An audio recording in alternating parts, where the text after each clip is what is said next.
Welcome back to The Breakdown with me, NLW. It's a daily podcast on macro, Bitcoin, and the big picture power shifts remaking our world.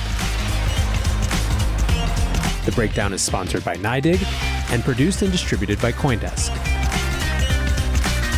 What's going on, guys? It is Sunday, September 26th, and that means it's time for Long Reads Sunday. And today, I wanted to do something a little bit different. I've been enjoying interspersing the traditional essays with threads from Twitter, getting back to Long Reads Sunday's roots when it was a thread of Twitter threads. And today I've picked out 4 threads, very different, but all have a similar theme to me of it's the dawn of something. It's the dawn of something new, something interesting, something different. A different phenomenon that, good or bad, right or wrong, we have to deal with on its own terms. That is the meta theme. And to start, I'm going to grab a thread from Chris Sidiel from a couple weeks ago that's all about the shift in millennial mindset. He writes, "About a year ago, I went on Corey Hofstein's Flirting with Models podcast. Outside of my thesis, one important change in the microstructure that I listed was the shift in speculative sentiment due to a change in the demographics of the buying power. Simply put, this means that millennials and under are more inclined to make speculative investment decisions. This is aided by the confirmation that they were correct because asset prices continue to rise. Like a gambler on a roulette table, more winnings means more gambling. The important thing to note is how this translates over to asset prices. This means we should expect asset price changes to demonstrate wider variance. This means price changes can move more rapidly and more obscure than we are used to seeing. We are seeing this thesis confirmed in the NFT space, crypto, and single stock. There are tons of examples of craziness during the last year. But I hope folks understand this, adapt to it, and change their mentality. We are in a market that keeps grinding higher and is giving a false sense of security. As fast as they rise, these asset prices will fluctuate the same way on the way down. Hence why I get so frustrated when people show me backtest results from the 1980s and 1990s. This market in 2021 is nothing like those markets. Running regression samples and trying to make direct sense of it is literally comparing apples to oranges. In a way, I'm actually shocked that people are surprised when assets like Solana or GME go up 500%. If you actively trade and observe what is transpiring in the market, then this should just be another confirmation of what we already know, not new information. Asset prices change off of one thing, literally one thing: investor sentiment.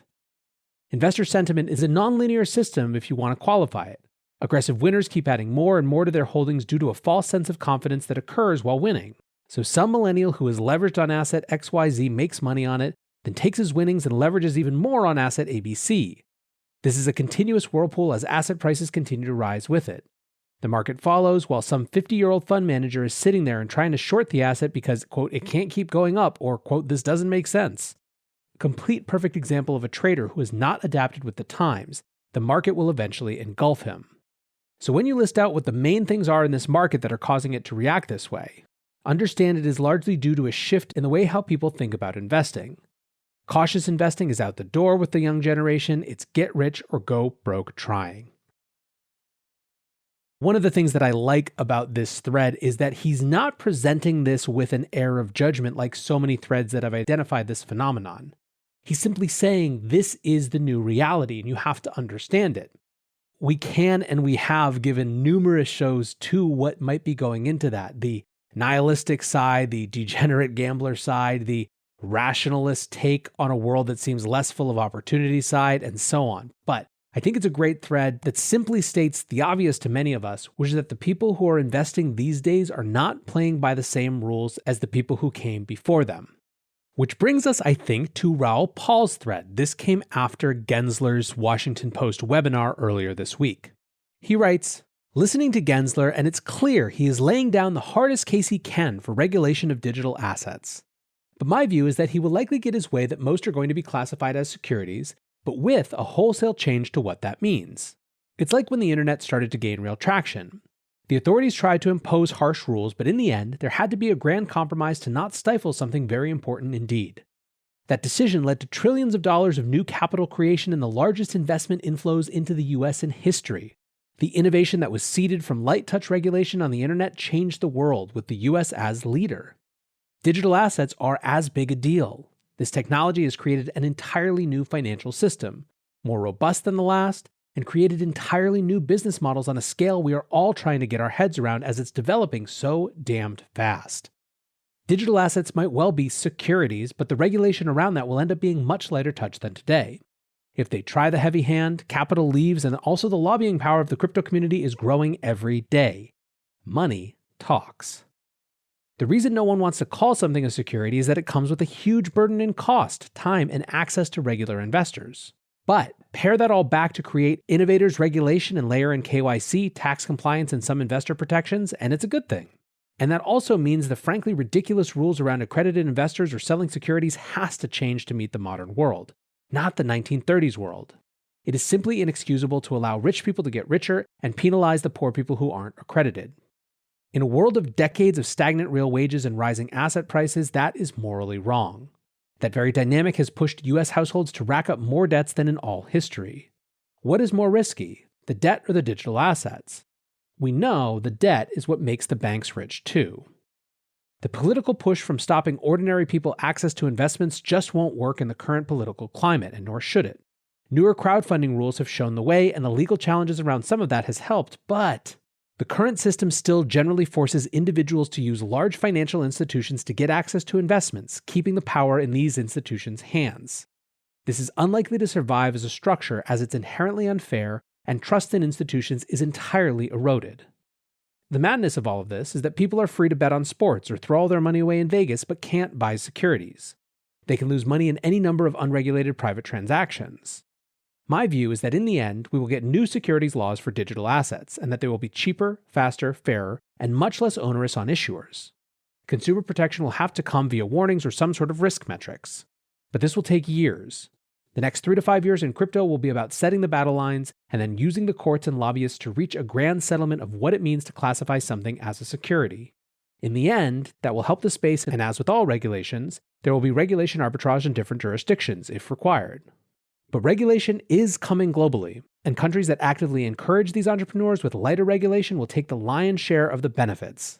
I don't see the US making the same mistakes the EU did with internet companies that essentially forced all innovators abroad. It is not in the US DNA. Gensler's hard line is the start of a long negotiation. Classic negotiating tactics. Start ultra tough, then compromise. The digital asset industry needs to formally come together and do the same, just as the internet companies did. It's going to cost a lot of money, but in the end, where the compromise is made is the difference between a $10 trillion industry or a $200 trillion industry. That is a hell of a prize. What I like about this thread is that it's taking this whole conversation about regulation and where we land in a totally different direction, basically arguing that crypto will in fact drag all of securities rules and regulations with it to something that is leaner, lighter, and more open. If Raul has called himself irresponsibly long Bitcoin before, that is almost irresponsibly optimistic, but I like the sentiment.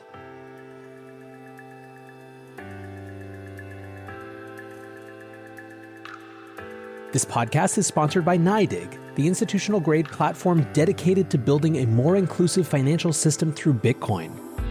To find out more about NYDIG and their mission to bring Bitcoin to all, go to nydig.com/NLW. That's NYDIG/NLW.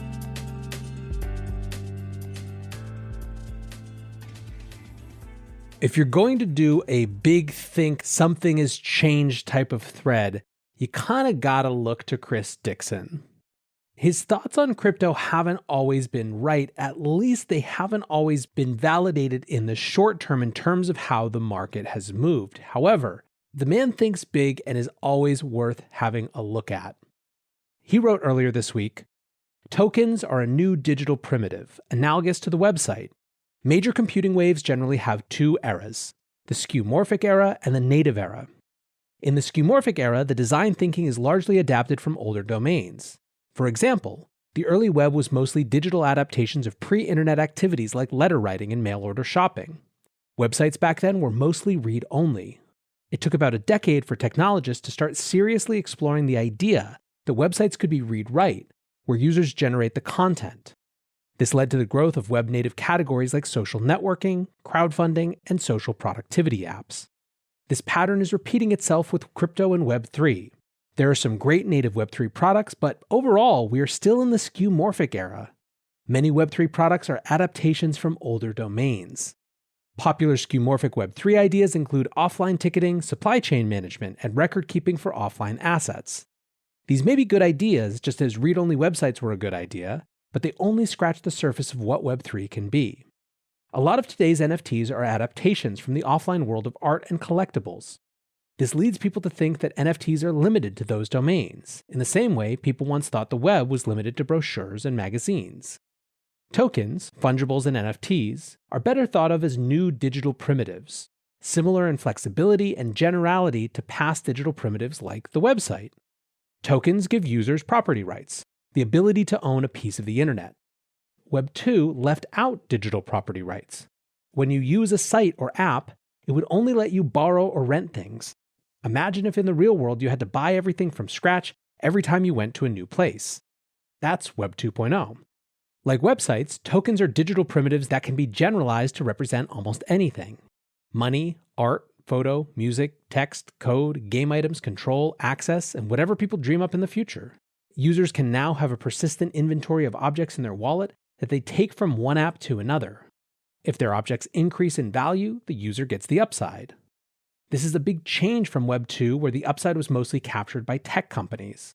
We're still very much in the skeuomorphic era of Web 3, but are starting to see a new wave of native applications that have no prior analog and simply couldn't have existed before.